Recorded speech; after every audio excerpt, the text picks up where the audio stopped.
आज हम फिजिक्स का जो पहला चैप्टर है इसका लेक्चर नंबर 22 स्टार्ट करते हैं और आज नया टॉपिक लेते हैं विद्युत क्षेत्र रेखाएं। और विद्युत क्षेत्र रेखाएं इसी को अपन विद्युत बल रेखाएं कहते हैं। और विद्युत क्षेत्र रेखाएं यानी अंग्रेजी में इसको बोलते हैं इलेक्ट्रिक फील्ड लाइंस। तो ये काफ़ी अच्छा टॉपिक, ये टॉपिक अपन आज स्टार्ट करेंगे इसमें। तो विद्युत क्षेत्र रेखाएं क्या होती हैं ये अपन समझते हैं पहले। विद्युत क्षेत्र में स्वतंत्रता पूर्वक छोड़ा गया धन परीक्षण आवेश जिस मार्ग का अनुसरण करता है उन्हें विद्युत क्षेत्र रेखाएं कहते हैं। तो अब इसको अपन चित्र के माध्यम से इस परिभाषा को अपन यहाँ पर समझते हैं। तो ये प्लस क्यू आवेश, ये धनावेश अपन ने यहाँ पर ले लिया। तो इस आवेश का विद्युत क्षेत्र होगा, तो इस आवेश के चारों ओर डैश डैश करके ये इसका डैश डैश करके ये इसका विद्युत क्षेत्र दिखा दिया। तो विद्युत क्षेत्र में जो धन परीक्षण आवेश Q0 है इसको विद्युत क्षेत्र में यहाँ पर अपन ने रख दिया।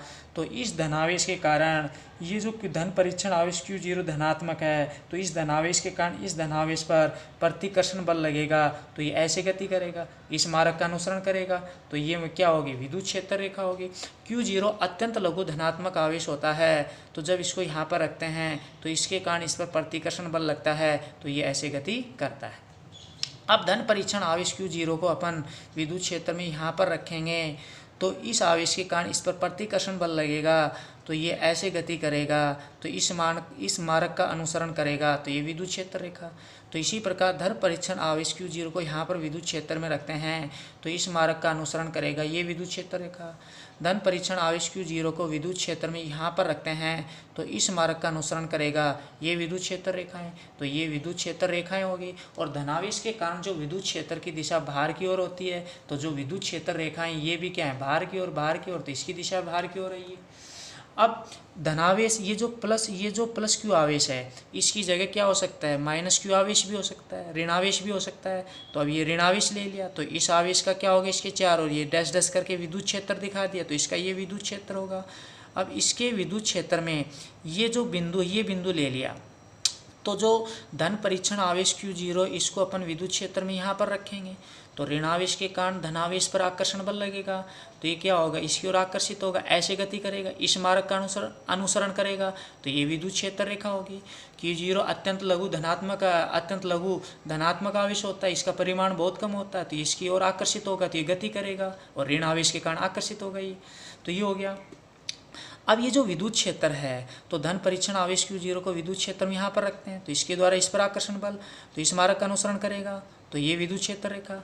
Q0 को यहाँ पर रखेंगे, इस मार्ग का अनुसरण, ये विद्युत क्षेत्र रेखा।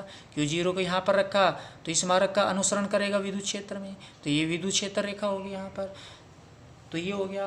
तो विद्युत क्षेत्र में स्वतंत्रता पूर्वक छोड़ा गया धन परीक्षण विद्युत क्षेत्र में स्वतंत्रता पूर्वक छोड़ा गया ये जो धन परीक्षण आवेश जिस मार्ग का अनुसरण करता है उन्हें क्या कहते हैं, विद्युत क्षेत्र रेखाएं कहते हैं। तो ये विद्युत क्षेत्र रेखाएं होती हैं।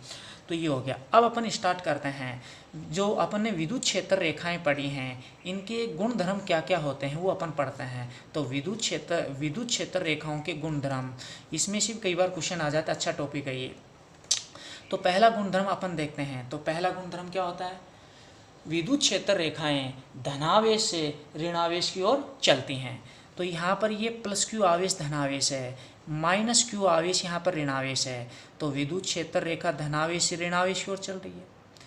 तो विद्युत क्षेत्र रेखा धनावेश से ऋणावेश की ओर, धनावेश से ऋणावेश, तो ये धनावेश से ऋणावेश की ओर चलती है। तो धनावेश कारण जो विद्युत क्षेत्र रेखाएं बाहर की ओर निकल रही है, ऋणावेश के लिए अंदर की ओर, धनावेश से बाहर की ओर, ऋणावेश के लिए क्या आ रही है, अंदर की ओर आ रही है।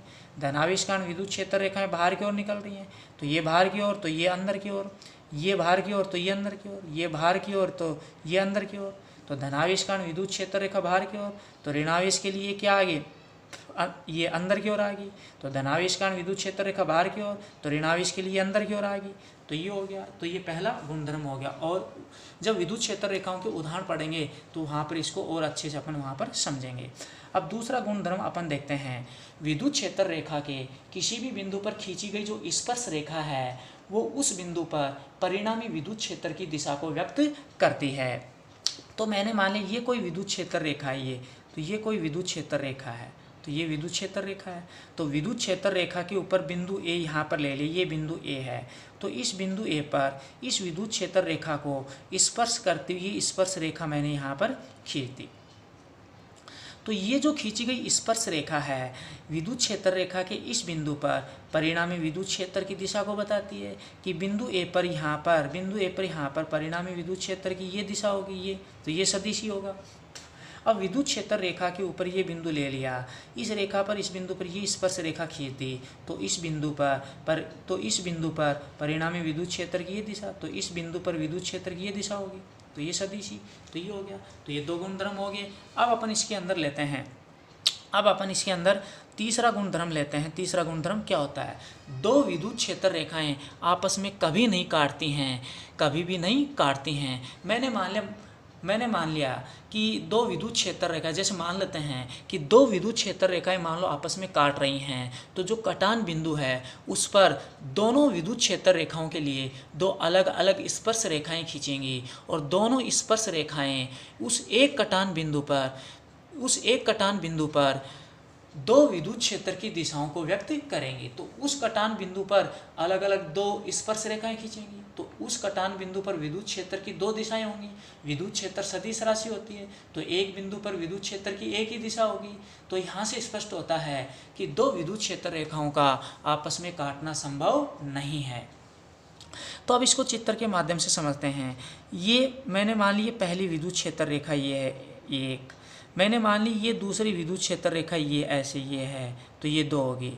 अब 2 विद्युत क्षेत्र रेखाएं आपस में काटती नहीं, लेकिन थोड़ा समझने के लिए मानते हैं कि 2 विद्युत क्षेत्र रेखाएं यहाँ पर आपस में काट रही हैं। तो इस कटान बिंदु पर पहली विद्युत क्षेत्र रेखा के लिए स्पर्श करती है स्पर्श रेखा, इस कटान बिंदु पर इस दूसरी विद्युत क्षेत्र रेखा के लिए ये स्पर्श करती, इस क्षेत्र रेखा को स्पर्श करती हुई स्पर्श रेखा।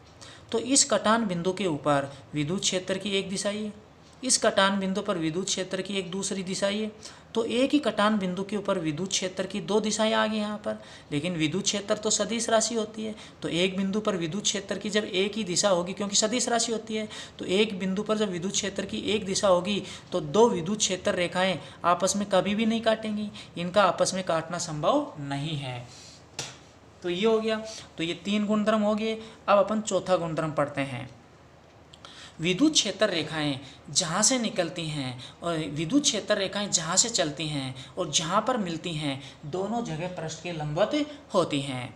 तो जहाँ से वो निकलती हैं, जहाँ से वो निकल रही हैं, जहाँ पर मिलती है दोनों जगह पृष्ठ के क्या होती है? लंबवत होती हैं। तो इसको जो विद्युत क्षेत्र रेखाओं के उदाहरण पढ़ेंगे वहाँ पर और अच्छे से देखेंगे इसको। तो 4 गुणधर्म हो गए। अब अपन यहाँ पर इसमें 5वां गुणधर्म अपन स्टार्ट करते हैं। तो ये 4 हो गए। अब अपन इसमें यहाँ पर इसमें 5वां गुणधर्म स्टार्ट करते हैं। जब विद्युत क्षेत्र रेखाएं एक दूसरे से दूर हटने का प्रयास करती हैं, जब विद्युत क्षेत्र रेखाएं आपस में एक दूसरे से दूर हटने का प्रयास करती हैं, दूर रहने का प्रयास करती हैं, तो यहाँ से ये स्पष्ट होता है कि जो समान आवेश होते हैं, सजातीय आवेश होते हैं, उनमें क्या होता है? प्रतिकर्षण होता है। तो जब समान सजातीय आवेश होंगे, एक दूसरे को प्रतिकर्षित करेंगे, तो उनकी विद्युत क्षेत्र रेखाएं भी एक दूसरे से प्रतिकर्षित होंगी, दूर हटेंगी। और इसको भी उदाहरण में आगे डिटेल से समझेंगे। तो ये 5 गुणधर्म हो गए। अब अपन यहाँ पर इसमें 6ठा गुणधर्म स्टार्ट करते हैं। 6ठा गुणधर्म, जब विद्युत क्षेत्र रेखाएं एक लचकदार डोरी की तरह लंबाई में सिकुड़ने का प्रयास करती हैं, यानी सिकुड़ने का प्रयत्न करती हैं, तो यहाँ से ये स्पष्ट होता है कि जो असमान आवेश होते हैं, जो विजातीय आवेश होते हैं, उनमें क्या होता है? आकर्षण होता है। तो जब विजातीय आवेश होते हैं, असमान आवेश होते हैं, एक धनावेश एक ऋणावेश, तो उनके बीच में आकर्षण बल होगा। तो धनावेश और ऋणावेश के कारण जो विद्युत क्षेत्र रेखाएं होंगी, तो उनमें भी क्या होगा? आकर्षण होगा। तो उनमें भी आकर्षण होगा। तो वो जो विद्युत क्षेत्र रेखाएं हैं, एक तनी हुई डोरी की तरह लंबाई में सिकुड़ने का प्रयत्न करती हैं, प्रयास करती हैं। तो यहाँ से ये स्पष्ट होता है कि विजातीय आवेशों, असमान आवेशों में क्या होता है? हमेशा आकर्षण होता है। तो इसको भी अपन जब विद्युत बल रेखाओं के उदाहरण पढ़ेंगे तो चित्र बनाकर अच्छे से इसको भी वहाँ पर समझेंगे। अब विद्युत क्षेत्र रेखाओं के जो गुणधर्म हैं, इसमें लास्ट गुणधर्म है अपना 7वां। तो लास्ट 7वां गुणधर्म क्या है, इसको अपन देखते हैं। जब विद्युत क्षेत्र एक समान होता है, समरूप होता है, तो वहाँ पर जो विद्युत क्षेत्र रेखाएं हैं वो एक दूसरे के समांतर होती हैं और वो समान दूरी पर होती हैं। अब इसको अपन देखते हैं। अपन ने मान लिया यहाँ पर एक समान यानी समरूप विद्युत क्षेत्र है और इसमें जो विद्युत क्षेत्र रेखाएं हैं एक समान या समरूप विद्युत क्षेत्र में जो विद्युत क्षेत्र रेखाएं हैं ये इस प्रकार समांतर होंगी, तो इस प्रकार ये समांतर होती हैं, तो इस प्रकार ये समांतर, तो ये समांतर हैं और ये समान दूरी पर होती हैं। जितनी दूरी इनके बीच में है उतनी दूरी इनके बीच में है, तो जितनी दूरी इनके बीच में उतनी दूरी इन दोनों के बीच में, तो ये समान दूरी पर हैं। तो जितनी दूरी यहाँ पर उतनी दूरी यहाँ पर, तो ये समान दूरी पर होती हैं और एक दूसरे के समांतर होती हैं। तो ये अपना 7वां गुणधर्म था, ये कंप्लीट हो गया। तो विद्युत क्षेत्र रेखाओं के जो गुणधर्म हैं ये कंप्लीट हो चुके हैं। तो ये अपना टॉपिक कंप्लीट हो गया है और इसके जो नोट्स PDF के रूप है, तो इसके ये जो अपन ने टॉपिक पढ़ा है इसके जो नोट्स हैं वो डिस्क्रिप्शन में PDF के रूप में आपको वहाँ पर मिल जाएंगे, लिंक के रूप में। वहाँ पर आप प्रेस करके डाउनलोड भी कर सकते हैं, उनको नोट भी कर सकते हैं, देख भी सकते हैं। तो ये टॉपिक अपना कंप्लीट। इससे आगे अपन अगले लेक्चर में नया टॉपिक स्टार्ट करेंगे। धन्यवाद।